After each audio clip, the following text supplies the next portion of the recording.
हाँ जी, जय श्री राम, राधे राधे। तो आज है तीसरा नवरात्रा मैया का और माँ दुर्गा आज चंद्रघंटा के नाम से सुशोभित है। माँ दुर्गा का जो तीसरा रूप है वो है चंद्रघंटा, माथे पर अर्ध चंद्रमा और मंदिर के घंटे के समान माथे पर घंटा सुशोभित है, इसलिए माँ चंद्रघंटा का नाम जो है वो ये पड़ा।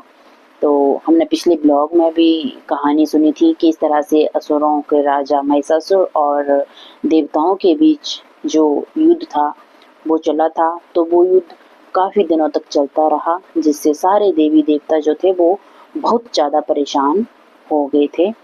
और देवताओं के स्वामी इंद्र और असुरों के राजा जो थे वो महिषासुर असुर वो थे। तो इन दोनों के बीच काफ़ी समय तक युद्ध चला। देवी देवता काफ़ी परेशान हो गए और जैसे ही महिषासुर स्वर्ग लोक में गए तो सारे देवताओं के महिषासुर ने अधिकार जो थे वो छीन लिए।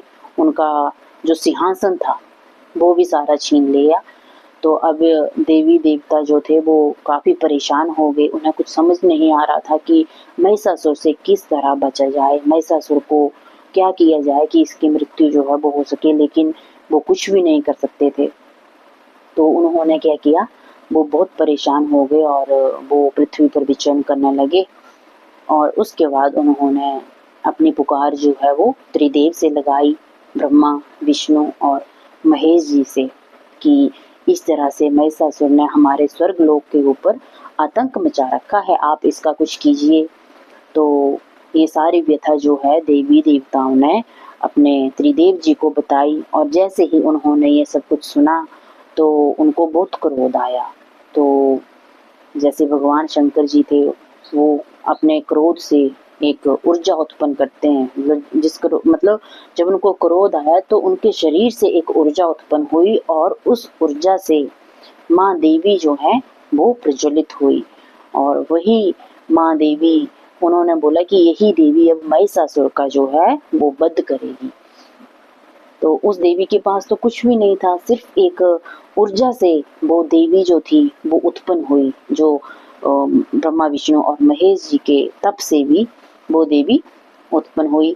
तो जैसे ही वो देवी महिषासुर के साथ युद्ध करने के लिए चलते हैं तो सबसे पहले भगवान भोलेनाथ अपने जो अस्त्र शस्त्र हैं वो उस देवी मैया को दे देते हैं।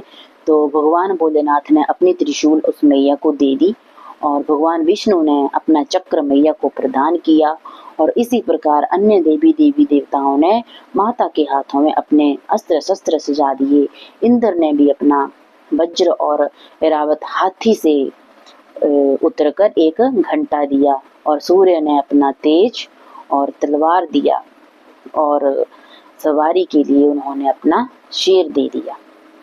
तो देवी और महिषासुर के बीच जो है वो युद्ध शुरू हो जाता है। अब महिषासुर को तो पता था कि मेरा वध जो है वो इसी युद्ध में होगा, लेकिन फिर भी वो युद्ध जो था वो किए जा रहा था।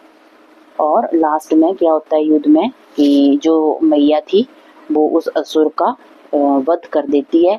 तो महिषासुर का वध तो करती ही है, लेकिन साथ में जो भी उसके साथ राक्षस थे, दानव थे, उन सारे राक्षसों और दानवों का वध जो है वो मैया करती है और देवी देवताओं को उनके अधिकार जो है वो देती है। उन्हें स्वर्ग लोक में स्थान देती है कि जाओ, अपने अपने अधिकार जो हैं वो आपको मिल गए हैं, और उनको सारे अधिकार मैया ने सौंप दिए। और कुछ इस तरह से चंद्रघंटा की कहानी थी। तो आपको मेरी कहानी कैसी लगी कृपया कमेंट करके ज़रूर बताएं और कमेंट में जय माता की ज़रूर लिखें। जय श्री राम।